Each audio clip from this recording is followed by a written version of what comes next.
finished with 31 on the night, 6 boards, 4 assists. And New Orleans gets the win. It gets to 4-2 in the young season. Toronto now 1-4 as the Pelicans get the season sweep. Isiah Thomas is with us. Sam Mitchell here in studio.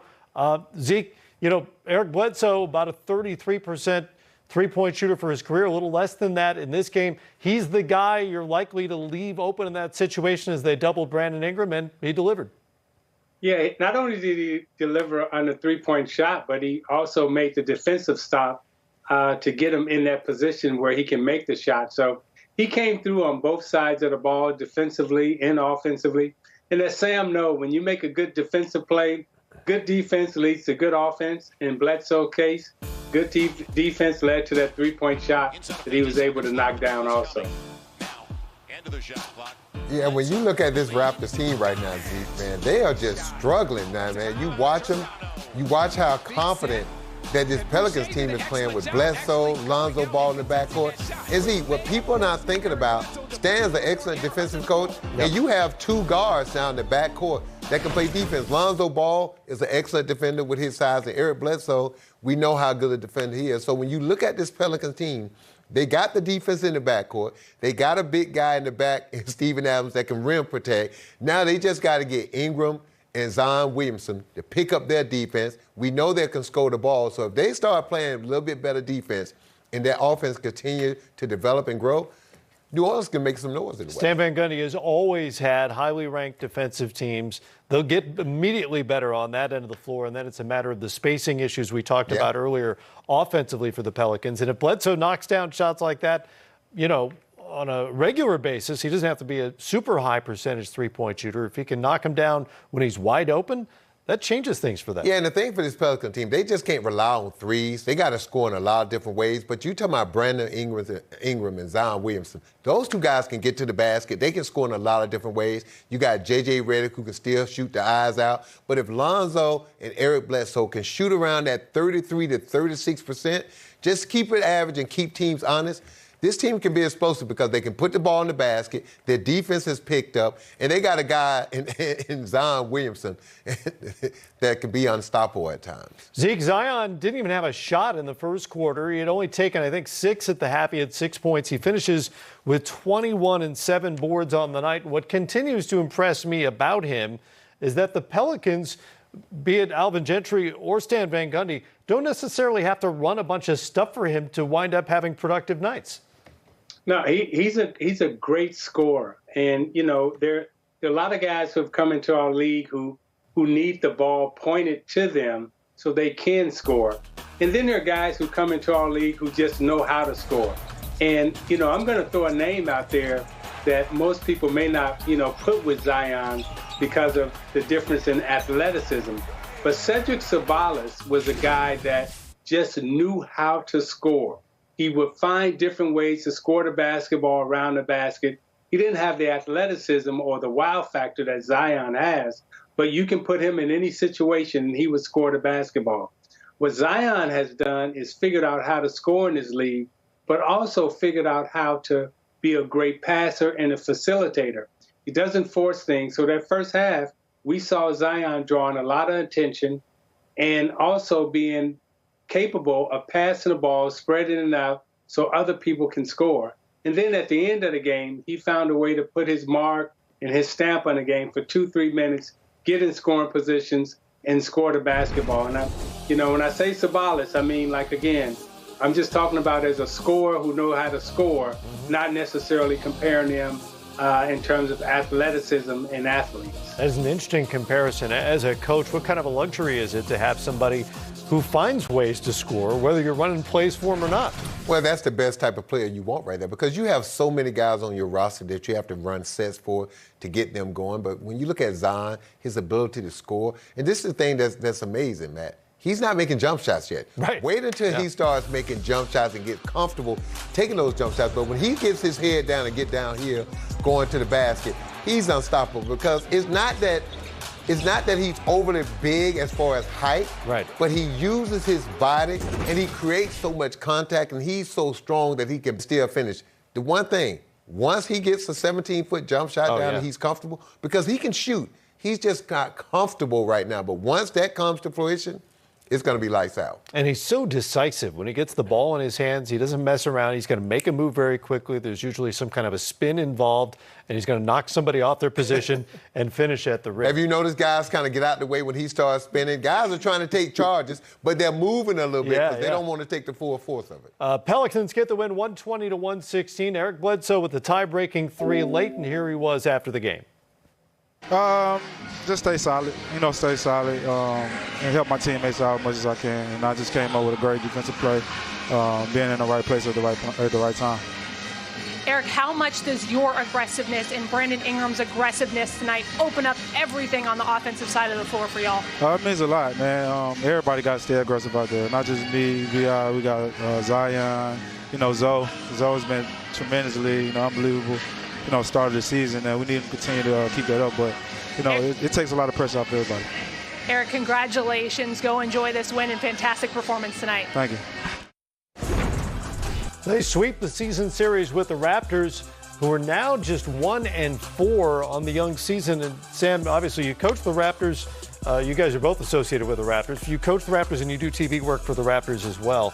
What have you seen so far that concerns you moving forward with this team? Well, they've lost Serge Ibaka and Marc Gasol, and then, Kawhi Leonard. That's a lot of talent walking out the door, and they're trying to find themselves right now. And I think right now, Matt, this team is, look, they're studying analytics too much. They're taking way too many threes, and it's not the three-point shots, it's who's taking them. They're struggling shooting the ball from the field. The defense is struggling. You saw tonight, what got them back into the game was playing some zone. Nick Nurse went to a matchup zone, and it took the Pelicans a while to figure it out.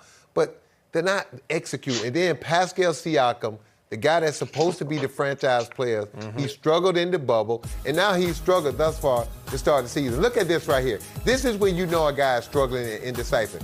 Pascal Siakam has a guard on him, a little guard on him in the paint, and he kicks it out for a three, Lonzo Ball. And then he comes back right here, makes a good move on Brandon Ingram for the left-handed jump hook. Again, he's trying to pass it off in the paint to Aaron Baines, which is a turnover. Again, look at the post-up position on Lonzo Ball. Early rim run. This should be a left-handed jump hook going into the basket. Again, being indecisive, no confidence, trying to drop it off to Baines. Another turnover. He's just struggling. And here, sets a good screen right here, gets into the paint, loses his balance. Again, Matt, he is just struggling. He's getting to the right spots, but his game hadn't matured enough in the paint for him to take advantage of it. And what teams are doing now, they're allowing him to shoot those threes because he's shooting it bad. And Matt, anytime as a forward, you're shooting more threes than free throws and you're Pascal Siakam, that's a problem. Absolutely. He's shooting under 40% for the young season so far, Zeke, averaging more than 3 turnovers a game so far. Also sat out the other day because of a disciplinary issue. Nick Nurse apparently sat him down. They didn't want to say a lot about it, but it came on the heels of him walking off the floor before the end of a game in Philadelphia or against Philadelphia after he'd fouled out. What is this all about, do you think, Zeke? I know you can't get into his head, but what is going on with Pascal Siakam on the floor? I'm not sure, Matt. You referenced something earlier in the show when you talked about his struggles in the bubble last year in Orlando. And it seems that's kind of carried over into this year in terms of his confidence or in terms of the style of play that he wants to play. But it definitely seems that something is amiss here in terms of him and the Raptors in this early season. However, we do know that he's capable of getting it together. We do know that Nurse is a great coach. So they'll find a way to get his confidence back and to get him more integrated into the Raptors offense. But right now, it seems that what was happening in Orlando has continued into the early start of this season. And hopefully they can rectify that pretty quickly. You're talking about a guy who was second-team All-NBA last season, signed a giant contract extension. He looks nothing like that player so far in the early going. Hawks are off to their best 5-game start in 5 seasons. Welcome the Cleveland Cavaliers into town on Saturday. DeAndre Hunter. Think Cleveland going to get back on defense, Matt? Eventually. DeAndre Hunter's been playing well. Right at Drummond. Big game hunting there. Trae Young with the steal. Watch it from the knees. Cam Reddish on the other end. Touchdown Hawks. Young to Clint Capella on the alley-oop. Capella had 16 points and 16 boards. Hawks up by a dozen at the half. Fourth quarter, Zeke, here come your Cleveland Cavaliers. You know, I like the way the Cavs are playing. You know, Matt, I told you, I spoke to them earlier in the season, particularly this backcourt. You know, when they get hot and they get to rolling, they are competitive, they compete, they rebound the basketball. And this is a very underrated basketball team right now, this Cavs team. And their togetherness is pretty impressive in this early part of the season. Colin Sexton with the big go-ahead three late. He had 27 on the night, and the Cavaliers are off to a 4-2 start. Break them up. The Orlando Magic started out 4-0, blown out by Philadelphia in Game 5, game number 6. Shai Gilgeous-Alexander and the Oklahoma City Thunder on the parquet in Orlando. Markelle Fultz, hesitation, just 5 of 16 on the night. Nikola Vucevic continues to put up numbers. Yeah, he's rolling, man. I mean, he's knocking down the jumper, he's scoring in the paint, and then from that trailer spot, he's knocking down threes. He had 30 and 13. This is not a great Orlando offensive team. That's been a problem the last few years. It was a problem in this game as well, ultimately, as you see Shai Gilgeous-Alexander banking home the runner. 1 point game at half. Thunder pull away in the fourth, swinging it. Darius Bazley for 3. Al Horford to Bazley, who went for 19. Yeah, that middle was wide open. And then SGA and 1. 16 points, 5 boards, 7 assists for him. Horford, the fake, the fire. He went for 12. Triple threat Al. Oklahoma City gets the win. So Orlando, after the best start in franchise history, has now lost 2 in a row over their last 2 games. I mentioned the offensive struggles. 17 of 66 from three-point range. Yeah, they got to get their defense back on track because we know they struggle offensively. I checked with the Elias Sports Bureau, and that's not good. Knicks and the Indiana Pacers on Saturday. Victor Oladipo and his Pacers have a good vibe about them. Oladipo to Malcolm Brogdon, who had 17 in the first quarter. 6 of 6 from the field. Brogdon feeling it. Went for 33 on the night. Zeke, here come the Knicks. You know, I like the way the Knicks are playing, Matt. They're very competitive. They're getting their defensive schemes down. They're understanding what they can and can't do. And, you know, this is a team that goes out and competes on the defensive end. And when you have a defensive identity, that's going to give you a chance to win every single night because offense, as we know, comes and goes. But if defense is your mainstay, then you got a chance to win every night. Victor Oladipo gave the Pacers a lead late with Julius Randle to Austin Rivers. 10 of his 15 in the fourth quarter. Randle with the steal. He's putting up some numbers. 12, 11, 8 assists, and then Mitchell Robinson the block on one end. On the other end, Elfrid Payton to Rivers. It's a 9-0 Knicks run. And New York hangs on to win it, Sam, 106-102. The Knicks are a 500 team. 500 Knicks, 3-3, playing hard, playing well. And you're right, man. Julius Randle, he stuffs that stat sheet, don't he? Every single night, it seems, and the Knicks have now won 3 of their last 4 games. Tom Thibodeau making things happen in the Big Apple. Hornets and the Philadelphia 76ers. Sixers so far unbeaten with that guy in the lineup. That guy's not bad either. Tobias Harris throwing down. Flashbacks. Pack LA this with man. Doc Rivers. Biombo. Big time move, Matt. Embiid out at the three-point line. No, he's going to hit that shot instead. Well, he's got a James Harden move. Yeah, he got a little guy, Terry Rozier, trying to guard him. What is so that? He's waiting for contact and throwing up jumpers? Absolutely. Seth Curry's been a nice addition to the Sixers so far. Philadelphia up by 12 and on the run. It's Simmons up top and gets it back.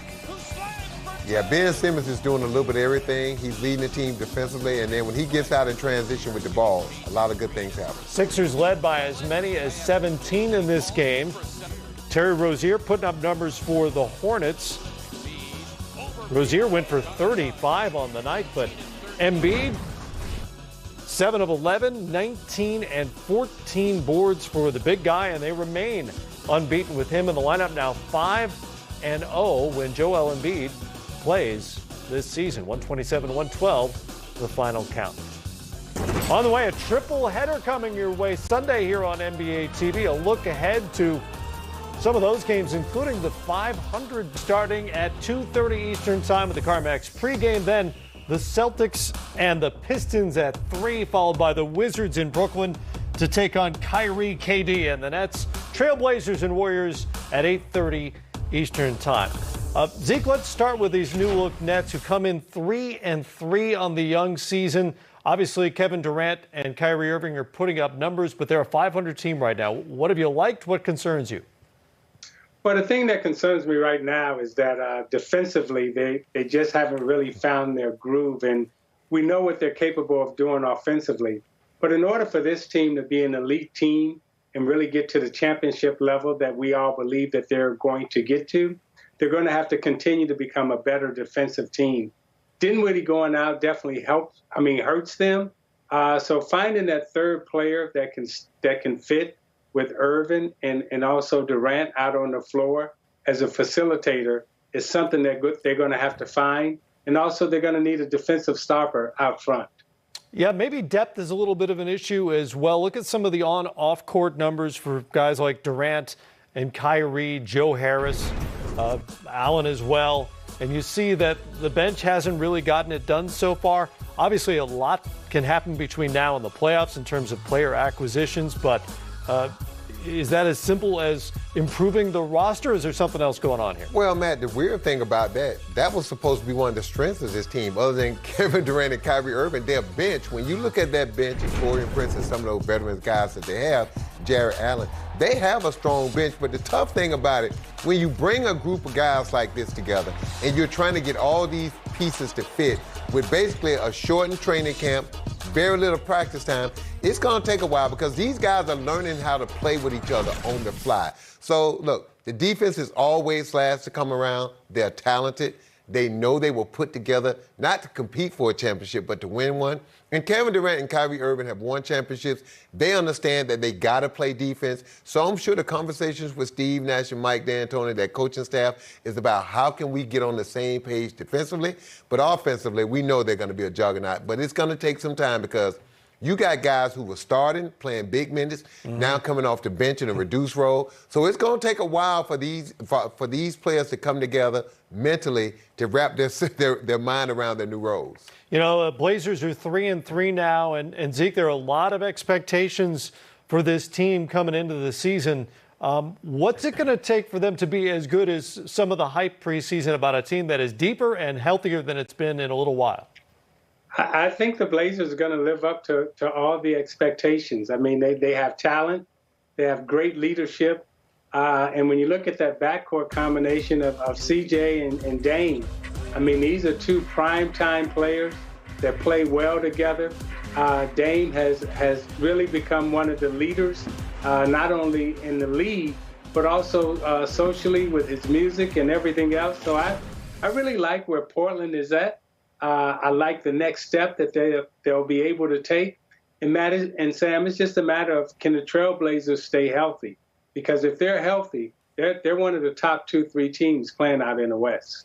Yeah, I agree with that. Look, I know a lot of friends of mine, they picked the Portland Trailblazers to finish second behind the Lakers and possibly overtake the Lakers in that depth. They went from a team that played 7 guys basically in the bubble to where they have 10, 11 players. So it's going to take, again, it's going to take those guys a while to adjust to the role. And I think Portland's going to be big because they haven't won in a while. Damian and CJ haven't won big. And so I think this team is going to take off, and they are going to live up to expectations because Damian Lillard and CJ McCollum, it's time for them to have a breakout year. Depth, even without Zach Collins, who had another ankle surgery this past week or so. He'll be out. That's going to hurt them, but the foreseeable future. And they expect him to get back at some point during the season. They'll be taking on this new-look Golden State Warriors team that so far doesn't resemble the championship-level Warrior teams in any possible way. Currently 28th on offense, 29th defensively, Sam. Yeah, and that's the thing about it. You know the defense is going to be slow coming around. You look at their three-point shooting right now. Kelly Oubre Jr., 1 for 25. Steph is off. Andrew Wiggins, surprisingly, haven't taken a lot, 10 for 24, but he's shooting almost 42%, so Steve Kerr got to be happy about that. When I look at this Warriors team, man, look, they're used to having Durant, Steph Curry, and Klay Thompson. So they're used to when they play with that flow and the ball is moving.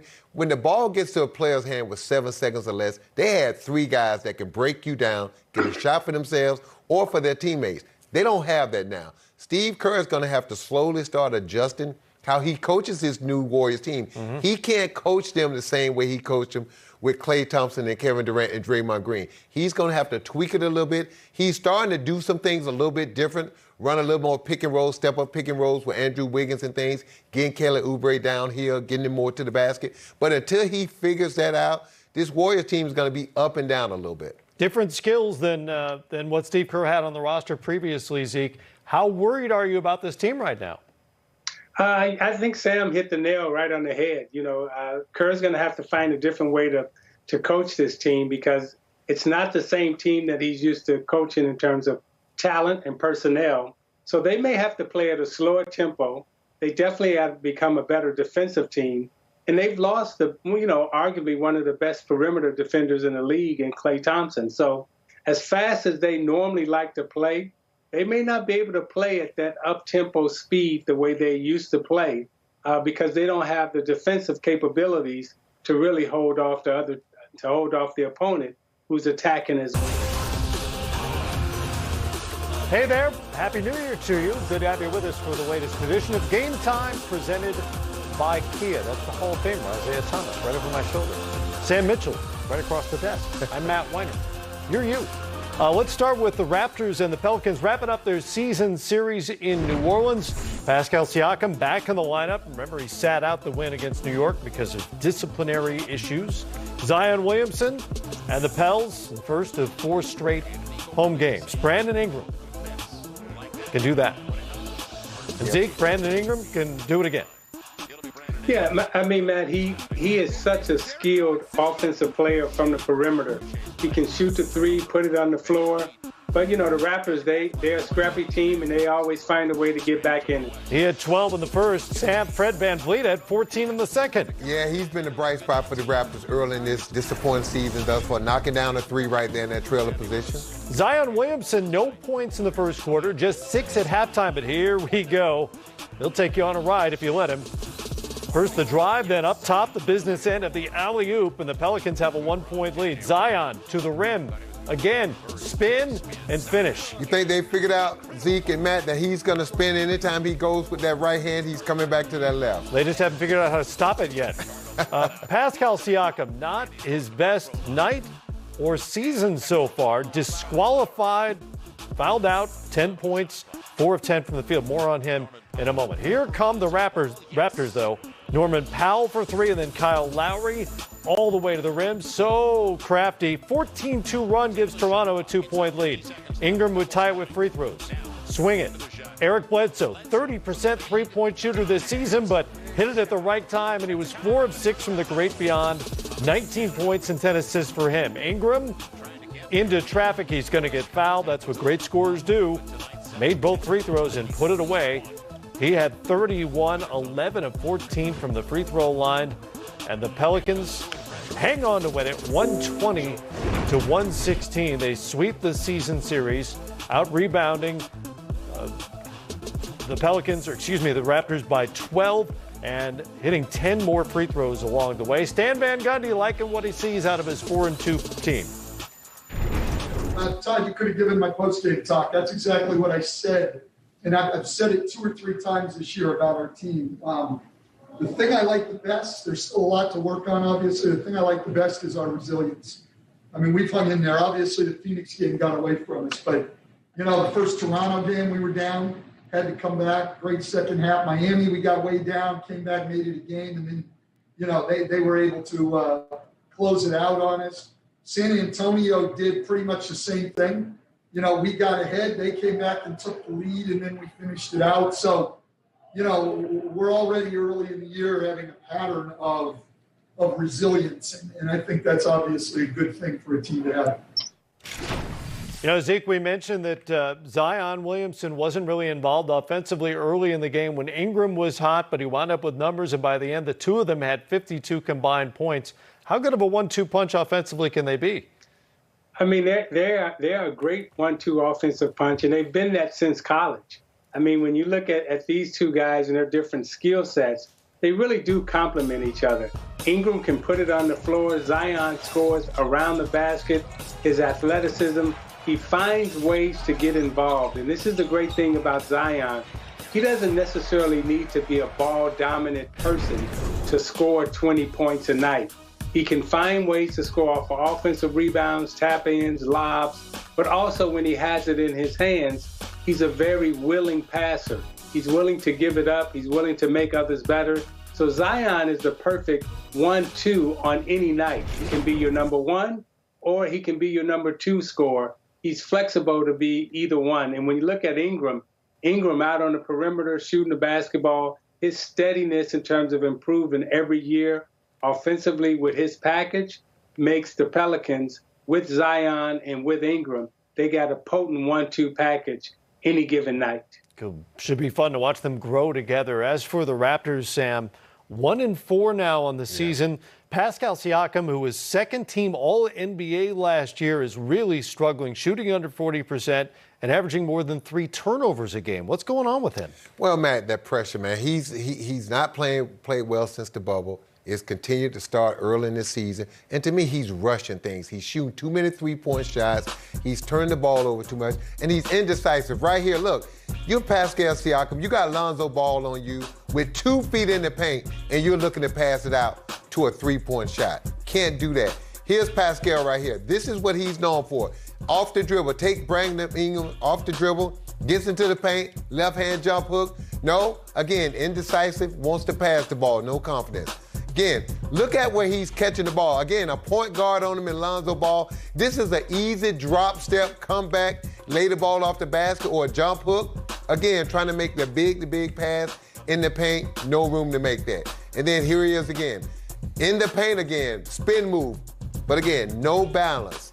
Not strong enough to finish, Matt. He's struggling with his confidence. Anytime you see a guy of his caliber catching the ball with 2 feet in the paint, with a guard on him, and he's looking to pass instead of to score, then you know he's lacking confidence. He's trying to find himself. And Nick Nurse is going to have to slow down. He's going to have a conversation with him and then get back to doing the things that he did last year early in the season to earn that contract. Getting downhill, getting to the free throw line, running in transition. Right now he's relying on too many jump shots, and he's dribbling too much to get to his spots. And he's in that first year, that 4-year, $130 million extension. Some pressure comes with that.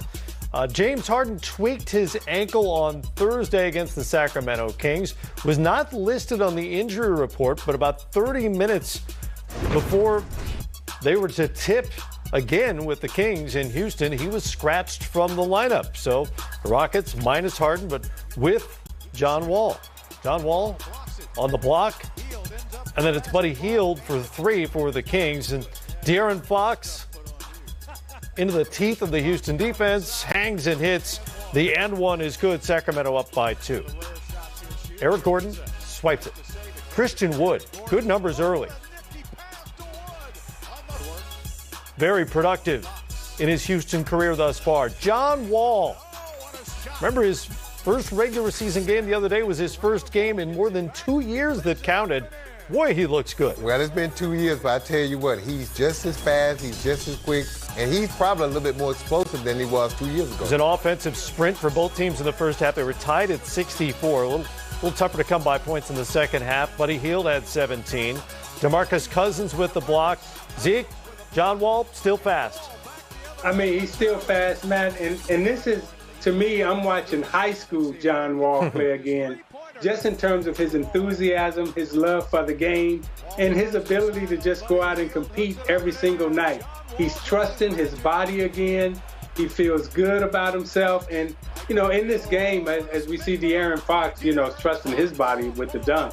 But in this game, Matt, I don't know if this made the highlight, but we saw John Wall dive on the floor for a loose ball at the end of the game, which was I just think he's enjoying basketball again, and he's having a great time trusting his body and feeling himself again. Both teams are now 500 on the season. Sacramento scored just 30 in the second half as Houston gets its 4th straight win against the Kings. Eric Gordon with the start, he had 21, and John Wall had his highest scoring game since December 16, 2018. Wow. It's a long time ago. Also happens to be my wife's birthday. Hey, Yeah. see? Which is more important to me, but maybe not to John. Monday on NBA TV,